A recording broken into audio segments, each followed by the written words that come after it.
мен. Ата, жардам беріңізші бұл балам маған. Дейші жатыр. Ей, бала, не қылғаны?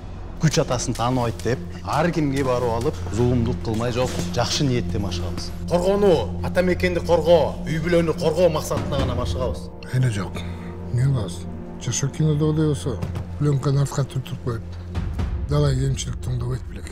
Артыбызда кашактарды култап артын тазалап кетчи, суранам. Болду?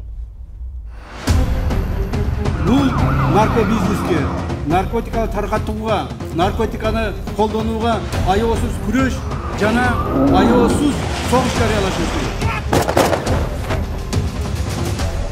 Ушул бала кийинки убакта эмне болуп жүрөт, Али? Иним, акыретти унуттура турган жыргалчылыкка караганда Алла Тааламды эстете турган кыйынчылык жакшыраак. Арамга аралашпасаң эле болду. Көзүң чукуйм. Келиштикпи? Сизди түшүндүм.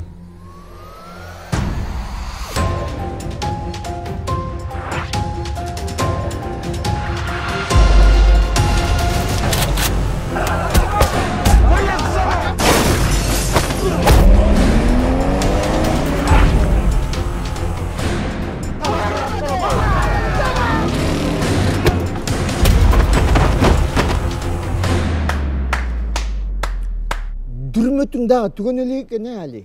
Бул өтө оор кылмыштарга киргенге байланыштуу 5 жылдан 10 жылга жери кесилип кетиши мүмкүн.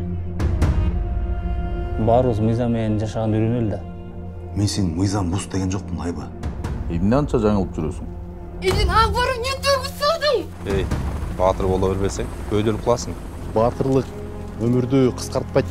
Бирок иллюстрация да керек болчу да, Из-за твоей дури. Они просто хотели попробовать. Аркаңда слишком жокпу, я? Буга чейин деле кылган ишибиз менен сыймыктан албайбыз. Жашоого такайылдагы спросун кылып болду башка. Эркелеп эмне кылабыз, чабыш керек. Причем жестко кылыш керек. Али, билесиңби мени эмне үчүн суур дейт? Бета! Сен жана жаныбар суур эмес. Сендейлердин жанын суурган суурмун, түшүндүңбү?